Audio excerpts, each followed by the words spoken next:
Ya baik, selamat datang kembali di channel Tanya Soal, di mana di video kali ini kita akan bahas soal TPA, terutama di subtes TPA verbal, di mana TPA verbal yang kita bahas adalah TPA yang menyangkut topik sinonim, antonim, dan analogi. Kita perhatikan petunjuk soalnya. Untuk soal nomor 1 sampai dengan nomor 5, pilihlah satu di antara 5 kemungkinan jawaban yang mempunyai arti yang sama atau paling dekat dengan arti kata yang dicetak dengan huruf besar. Soal pertama, intimidasi, dengan pilihan adalah agitasi, tekanan, ancaman, dorongan, dan provokasi. Kalau kita perhatikan arti dari kata intimidasi ini adalah menakut-nakuti sehingga keinginan atau kemauan diikuti gitu. Jadi kalau melihat pilihan yang ada, maka kegiatan menakut-nakuti atau tindakan menakut-nakuti ini sama dengan tindakan mengancam, maka arti kata yang paling dekat maknanya adalah yang di option C, yaitu ancaman. Kita lanjut ke soal nomor 2. Kamuflase dengan pilihan A kedok, B tipuan, C samaran, D bayangan, E perangkap. Jadi kalau kamuflase ini bisa diartikan sebagai cara untuk mengubah bentuk, warna, dan lain sebagainya sehingga bisa mengelabui pandangan ataupun persepsi seseorang. Kalau kita artikan secara sederhana sama aja dengan kata menyamar ya. Artinya kita menjadikan diri kita sama seperti latar belakang, misalkan kalau di hutan dengan pakaian warna hijau menyerupai warna pepohonan dan lain sebagainya, maka kita bisa memastikan bahwa jawaban untuk kamuflase ini adalah C samaran.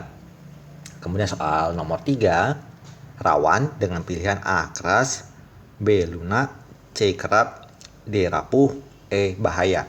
Jadi kalau berkenaan dengan kata rawan, mungkin ada beberapa yang mengkaitkan dengan tulang rawan, tulang keras seperti itu. Tapi yang harus kita perhatikan bahwa ada beberapa kata yang kalau disebutkan secara tunggal akan memiliki makna yang berbeda kalau maknanya digabungkan. Jadi kalau di dalam soal dituliskan kata rawan, kita jangan mengkaitkan dengan makna yang dibentuk oleh dua buah kata. Jadi kata tunggalnya yang kita cari maknanya. Jadi kita hanya fokus ke kata rawannya. Nah, rawan ini sendiri sering kita dengar atau kita lihat kalau di konteks kalimat dalam misalnya daerah ini rawan begal. Artinya ada ancaman, ada bahaya yang mengintai bahwa banyak kejadian begal terjadi. Daerah ini rawan banjir, artinya sering terjadi banjir di daerah tersebut. Maka kita bisa artikan bahwa kata rawan ini memiliki makna yang sama atau hampir sama dengan kata bahaya. Soal nomor 4, mangkir. Ini mungkin sudah mudah ya, sering kita dengar bahwa kata mangkir ini artinya tidak datang, tidak pergi ke suatu tempat. Maka kita bisa artikan bahwa kata mangkir ini paling mirip artinya dengan kata bolos, atau mungkin kita artikan sebagai kata absen ya, tidak hadir. Kemudian yang soal nomor 5, seteru, memiliki pilihan A lawan, B musuh, C penjahat, D tandingan, E bandingan. Jadi kalau kita perhatikan kata seteru ini artinya sama atau memiliki makna yang hampir sama dengan kata musuh. Jadi kita pilih jawabannya adalah di option B. Kita lanjut ke tipe soal kedua, di mana untuk soal berikutnya pilihlah satu di antara 5 kemungkinan jawaban yang mempunyai arti yang berlawanan dengan arti yang dicetak dengan huruf besar. Yang soal nomor 6, membaur. Kalau kata membaur itu artinya memiliki makna kata menyatu. Berarti kalau kata menyatu ini akan kita cari lawan katanya, berarti melebar, memisah, mengurai, membagi, menyebar. Menyatu berarti kita pilih kata yang lawan katanya adalah B, memisah. Kita lanjut ke soal berikutnya. Kata tampung dengan pilihan A tolak, B salur, C sebar, D tuang, E tumpah. Jadi kalau kata tampung artinya menampung, itu artinya menadah ya, menempatkan sesuatu di dalam wadah. Berarti kalau kita cari lawan katanya berarti menumpahkan, berarti menuangkan. Jadi kita memilih jawabannya adalah yang di option E. Kemudian kita lanjut. Tadi ada juga mungkin pilihan ya, misalnya kenapa kita tidak memilih kata tuang. Ya kalau menampung itu kan kita konsekuensi maknanya kan menempatkan keseluruhan dari misalkan kita menampung air, memiliki makna kita menempatkan keseluruhan air yang kita inginkan dalam suatu wadah. Nah, bedanya antara tuang dengan tumpah, menuang itu berarti kita memindahkan. Kok menuang itu cenderung ke kata makna kalimatnya atau makna kata itu adalah memindahkan dari satu wadah ke wadah yang lain. Misalnya menuangkan air dari teko ke gelas, artinya masih dalam wadah, akan berpindah wadah dari satu wadah ke wadah yang lain, tapi zatnya masih tertampung gitu. Tapi kalau tumpah artinya tidak lagi ditempatkan dalam wadah. Jadi misalnya airnya tumpah berarti dia berceceran di lantai dan macam, tidak lagi berada dalam satu wadah. Maka kita memilih jawaban yang lebih tepat itu adalah yang di option E. Kita lanjut ke soal berikutnya. Arogan ini memiliki makna sombong. Kita perhatikan pilihannya adalah sabar, marah, rendah diri, rendah hati, lapang dada. Maka lawan kata dari sombong ini adalah option D, rendah hati. Nomor 9, hina. Pilihannya adalah A, baik, B, mulia, C, tinggi, D, berwibawa, E, terpandang. Jadi kalau kata hina itu memiliki kedudukan yang rendah,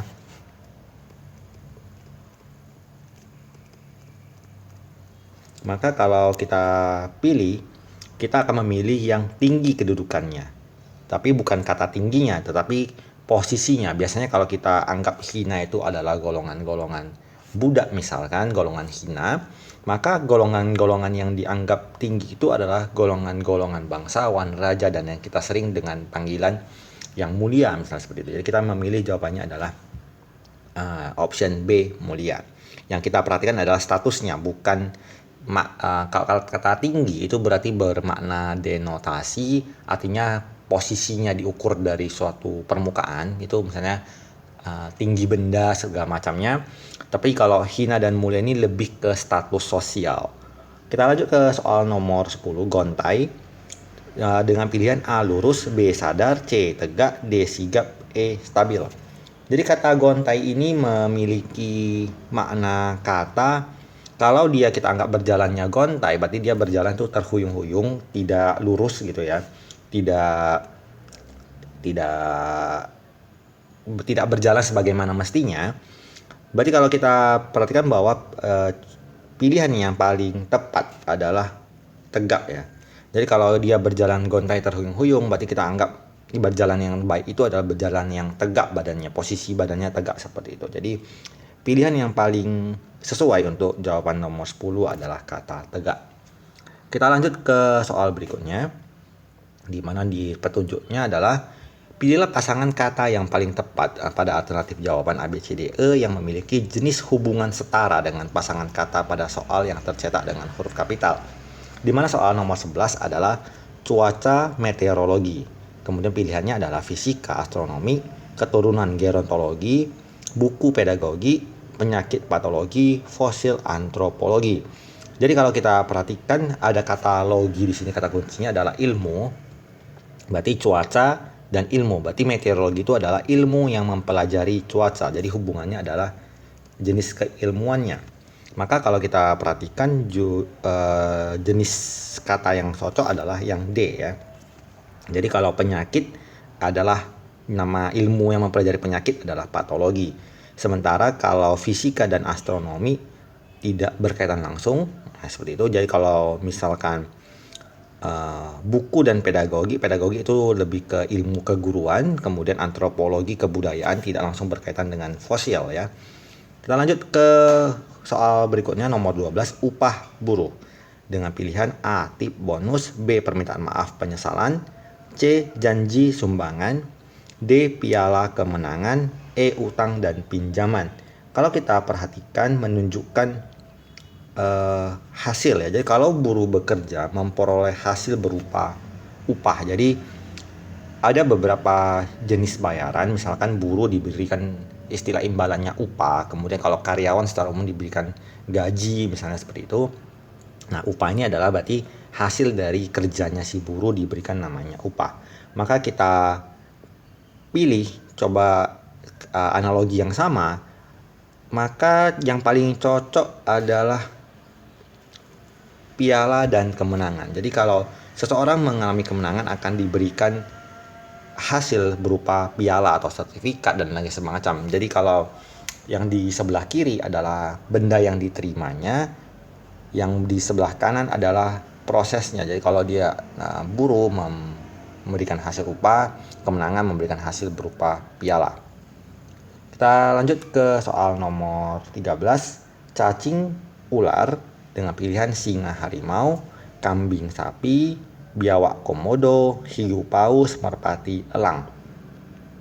Kalau kita perhatikan, cacing dan ular ini sama-sama hewan yang tidak berkaki, tetapi tidak ada hubungan antara kedua hewan ini, karena cacing itu termasuk hewan yang tidak bertulang, ular itu reptil.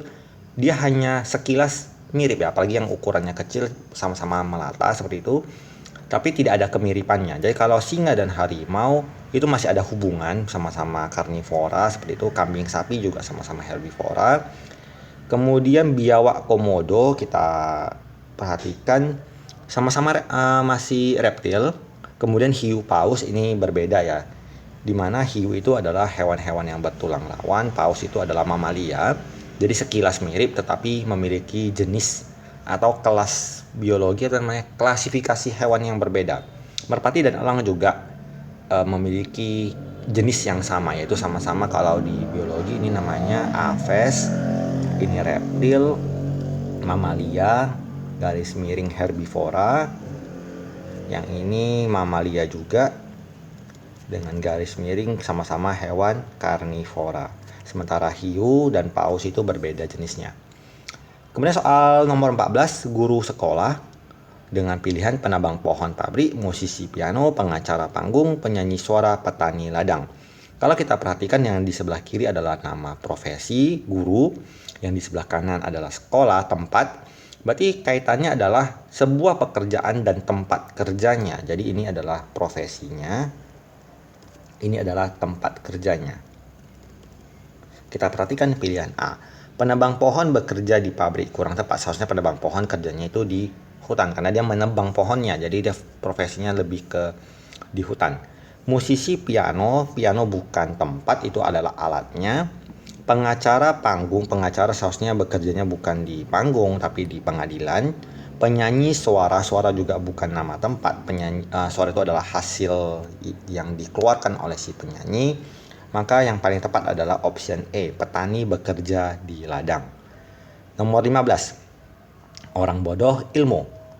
Jadi kita pilihannya adalah A, orang miskin derma, B, orang mengemis lapar, C, orang menganggur kerja, D, orang bekerja gaji, E, orang kaya harta. Kalau kita perhatikan adalah orang yang bodoh itu tidak memiliki ilmu, jadi tidak mempunyai. Jadi yang di sebelah kiri tidak mempunyai di sebelah kanan.